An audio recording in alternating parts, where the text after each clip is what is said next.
जब भी हम इन्वेस्टमेंट की बातें करते हैं तो आज के दिन में सबसे popular mode of investment mutual fund का माना जाता है। और यदि म्यूचुअल फंड इन्वेस्टमेंट की बातें करें तो इसमें दो मोड ऑफ इन्वेस्टमेंट है। एक है लमसम मोड ऑफ इन्वेस्टमेंट और एक है SIP mode of investment. Lump sum mode of investment के लिए जरूरी है कि आपके पास लमसम पैसे हों। और यदि लमसम पैसे हैं और वो यदि इन्वेस्ट करना चाहते हैं बुलेट पेमेंट में म्यूचुअल फंड में, तो उसमें कुछ रिस्क हैं, कुछ फायदे भी हैं, कुछ नुकसान भी हैं। फायदे ये हैं कि यदि आज मार्केट काफी नीचे है, जिस फंड में आप इन्वेस्ट करना चाह रहे हैं उसकी एनएवी काफी कम है और आज आपने यदि इन्वेस्ट कर दिया तो जब आप एग्जिट करेंगे तो उसमें बेहतर रिटर्न मिलने की पूरी संभावना है। लेकिन रिस्क ये है कि यदि आज आपने इन्वेस्ट किया और उसकी एनएवी आज पिक लेवल पे है तो निश्चित रूप से आपको रिटर्न जब एग्जिट करें तो रिटर्न आपको कम मिलेगा। इसका मतलब यदि लमसम इन्वेस्टमेंट करते हैं तो आपको ये जानना जरूरी है कि आपकी एंट्री लेवल और एग्जिट लेवल क्या है, वो बेहतर होनी चाहिए।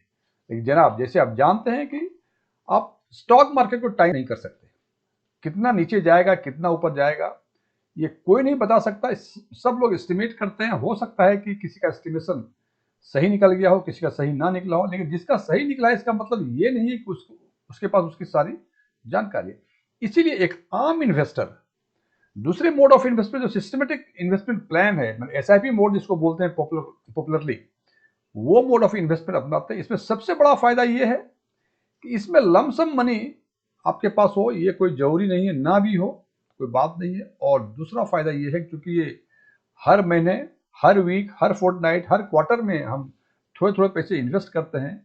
तो मार्केट आज के दिन में ऊंचा हो नीचा हो, पिछले अगले 10 वर्षों में मार्केट बहुत नीचे चला गया, बहुत ऊंचे चला गया, तो at the end of the day जो इसका XIRR यानी एसआईपी का रिटर्न निकलता है वो कॉस्ट एवरेजिंग के हिसाब से बेहतर निकलता है। और इसमें संभावना ये हो, जितना risk lump sum mode of investment में कि हो सकता है आपको घाटा हो जाए, इसमें घाटे होने की संभावनाएं काफी कम है। और इसी कॉन्टेक्स्ट में वैल्यू मैट्रिक्स टेक्नोलॉजी ने एक एनालिसिस की है।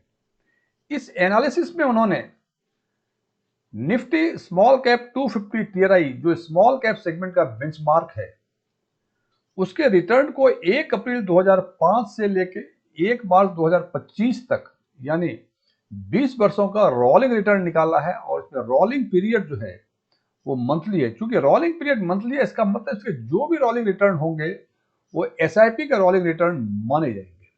आज हम चर्चा करेंगे वैल्यू मैट्रिक्स टेक्नोलॉजी के उस एनालिसिस पे, और इस एनालिसिस के बेसिस पे हम ये कंक्लूड करने की कोशिश करेंगे कि यदि हमें स्मॉल कैप सेगमेंट में एसआईपी मोड ऑफ इन्वेस्टमेंट के थ्रू इन्वेस्टमेंट करना हो तो एसआईपी का पीरियड कितने वर्ष होना चाहिए? 3 साल, 5 साल, 8 साल, 10 साल, 15 साल, 20 साल, या जो भी है, कितने वर्षों का होना चाहिए और किन टाइम होरिजन में कितने रिटर्न मिलने की संभावना है। साथ ही साथ हम ये देखेंगे कि पर्टिकुलर टाइम होरिजन में क्या क्या रिस्क भी हैं, और इस बेसिस पर हम निर्णय लेंगे कि जो रिस्क एवर्स इन्वेस्टर्स हैं उसके लिए सुटेबल टाइम पीरियड एसआईपी का क्या होगा, और जो रिस्क टेकर्स हैं या हम कह सकते हैं रिस्क लवर्स हैं उसके लिए सुटेबल एसआईपी का टाइम होरिजन क्या होना चाहिए। ध्यान रखें, ये सारी बातें हम करेंगे निफ्टी स्मॉल कैप 250 टीआरआई जो स्मॉल कैप सेगमेंट का बेंचमार्क माना जाता है। मैं डीएम झा, आप देख रहे हैं स्टोन टैक्स पे। यदि आपको यह वीडियो पसंद आए इसको लाइक करें, कमेंट करें, अपने फ्रेंड्स के साथ शेयर करें। कुछ पूछना हो, कुछ क्वेरीज हो, कुछ कंफ्यूजन्स हो, वो भी कमेंट सेक्शन में जाके कमेंट करें। मैं जल्द से जल्द आपके जवाब देने की कोशिश करूंगा। और यदि आप बैंकिंग, इन्वेस्टमेंट्स, टैक्सेशन के बारे में अधिक जानकारी चाहते हैं और आपने अभी तक हमारा चैनल सब्सक्राइब नहीं किया है, हमारे चैनल को सब्सक्राइब करें और सब्सक्रिप्शन बटन में न्यू सब्सक्राइबर लिखें ताकि हम ये जान सकें कि आप हमारे न्यू सब्सक्राइबर हैं। इस एनालिसिस में वैल्यू मैट्रिक्स टेक्नोलॉजी ने 6 टाइम होरिजन की एसआईपी का रोलिंग रिटर्न 3 साल, 5 साल, 8 साल, 10 साल, 12 साल और 15 साल के टाइम होरिजन में देखा है। और इन टाइम होरिजन में उन्होंने देखा है कि मैक्सिमम रिटर्न कितना मिला, मिनिमम कितना मिला और एवरेज कितना हुआ। और सबसे इंपॉर्टेंट बात, डिफरेंट टाइम होरिजन में उन्होंने ये भी देखा कि कितने टाइम्स इन्होंने पॉजिटिव रिटर्न दिए।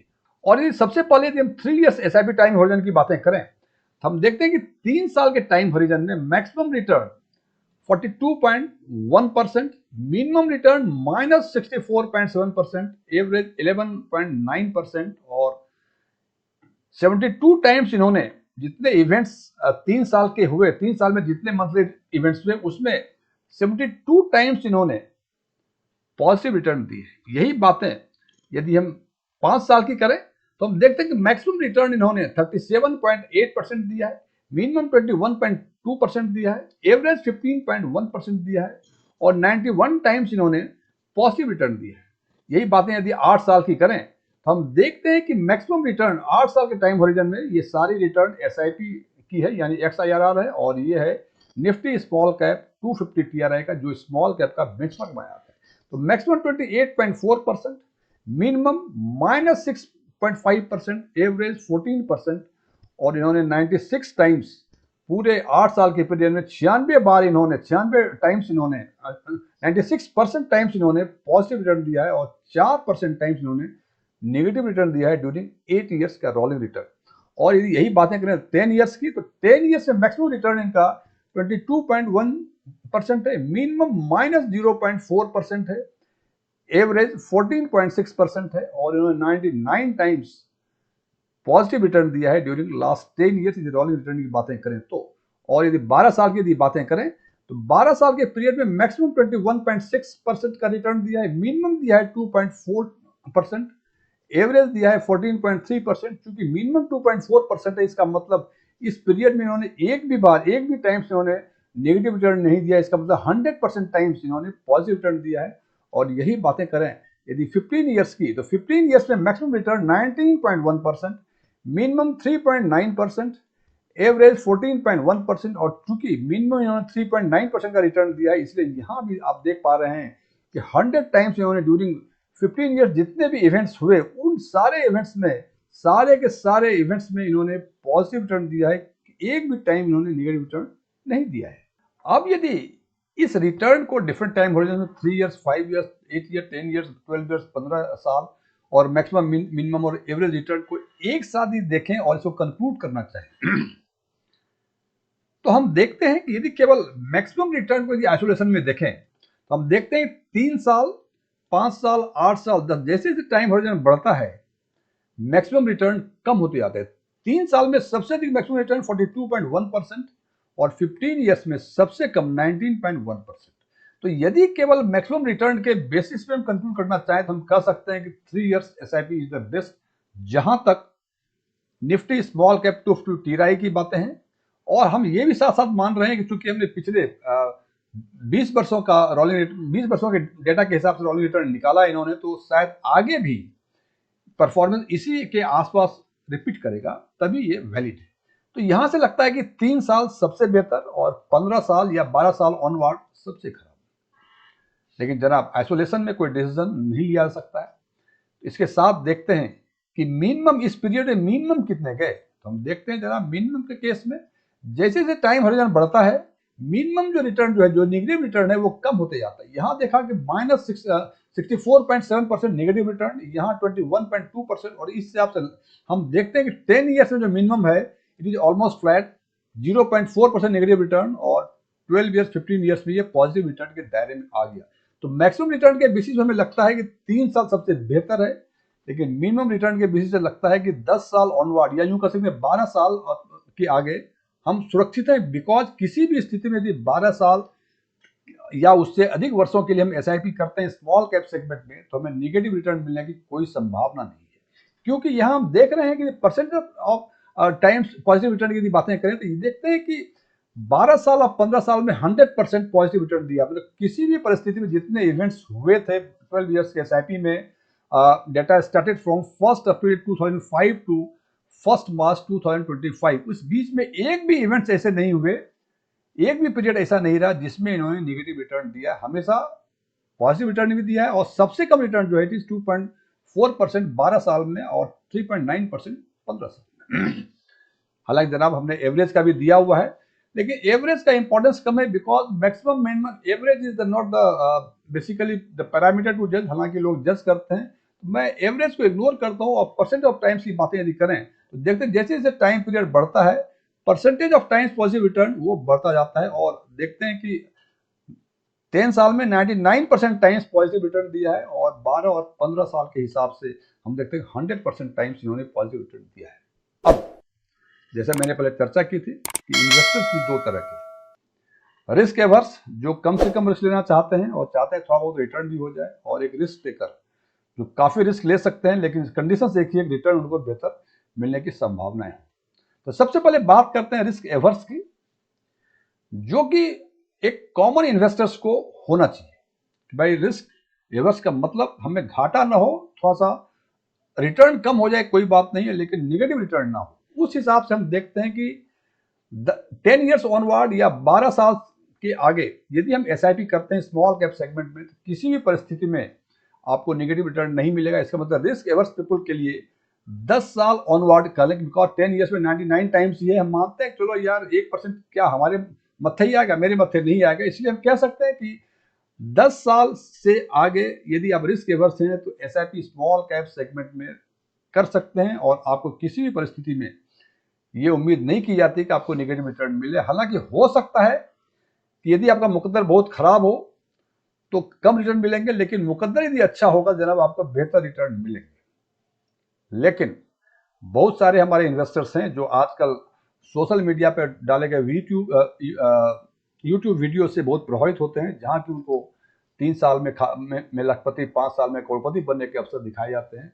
सब बाग दिखाए जाते हैं, और उन्हें लगता है कि म्यूचुअल फंड में इन्वेस्टमेंट मतलब कोई जादू है, आपने इन्वेस्ट किया और आप करोड़पति बन गए। जनाब करोड़पति बनते भी हैं, लेकिन हम हमेशा सक्सेस स्टोरी की बातें करते हैं, उनकी बातें नहीं करते हैं जो इसमें डूब गए। तो यदि आप ये सोचते हैं कि 3 इयर्स के एसआईपी में आपको 42.1% रिटर्न मिलेगा, तो मिलने की संभावनाएं तो हैं, लेकिन ये भी संभावना है कि नेगेटिव 64.7% रिटर्न मिले। तो जो रिस्क लवर हैं वो सोचेंगे 3 से 5 ईयर्स जहां के रिटर्न 42% 3 साल में मैक्सिमम और 5 साल में 37.8% है, उनके लिए 3 से 5 साल का एसआईपी का टाइम हॉरिजन मुफीद माना जाएगा। हालांकि मेरे व्यक्तिगत ओपिनियन में किसी भी परिस्थिति में 10 साल से नीचे एसआईपी का टाइम हॉरिजन आप ना लें, क्योंकि 10 साल ऑनवर्ड का यदि एसआईपी का टाइम हॉरिजन लेते हैं तो 99% चांसेस हैं कि यू विल गेट समथिंग। लेकिन यदि 10 साल से नीचे की आप वो लेते हैं टाइम हॉरिजन एसआईपी के लिए, तो जनाब 8 साल में संभावना है 4% टाइम्स कि आपको नेगेटिव रिटर्न मिले, 5 ईयर्स टाइम्स में टेन्योर में आपको 9% की उम्मीद है, और 3 ईयर्स में आपको, हालांकि मैक्सिमम रिटर्न 42.1% है, लेकिन 28% टाइम्स ऐसे हैं जहां संभावना है आपको कि आपको नेगेटिव रिटर्न मिले। हालांकि ये मेरा ओपिनियन, इन डेटा को देख के और आपके रिस्क प्रोफाइल या रिस्क टॉलरेंस लेवल को देखते हुए अपने सुटेबल जो मुफीद लगता है एसआईपी का टेन्योर वो आप सेलेक्ट कर सकते हैं। और मैं फिर बता दूं, इसमें 2 एजम्पशंस हैं। एक सबसे इंपॉर्टेंट एजम्पशंस ये है कि ये पिछले 20 साल के डाटा के आधार पर इसको कंक्लूड किया गया है। हम मानते हैं कि म्यूचुअल फंड का रिटर्न का हिस्ट्री फिर रिपीट करता है और अगले 20 साल तक इसी हिसाब के आसपास वो रिटर्न देगा, बिकॉज माना यह जाता है कि 20 साल पीरियड काफी लंबा होता है और मार्केट जो है, मार्केट हर फेज 20 ईयर्स में देख लेता है। सो इस पीरियड का रिटर्न जो रोलिंग रिटर्न होगा वो शायद एक स्टैंडर्ड बेंचमार्क माना जा सकता है। अंतिम निर्णय हमेशा आपका। Thank you.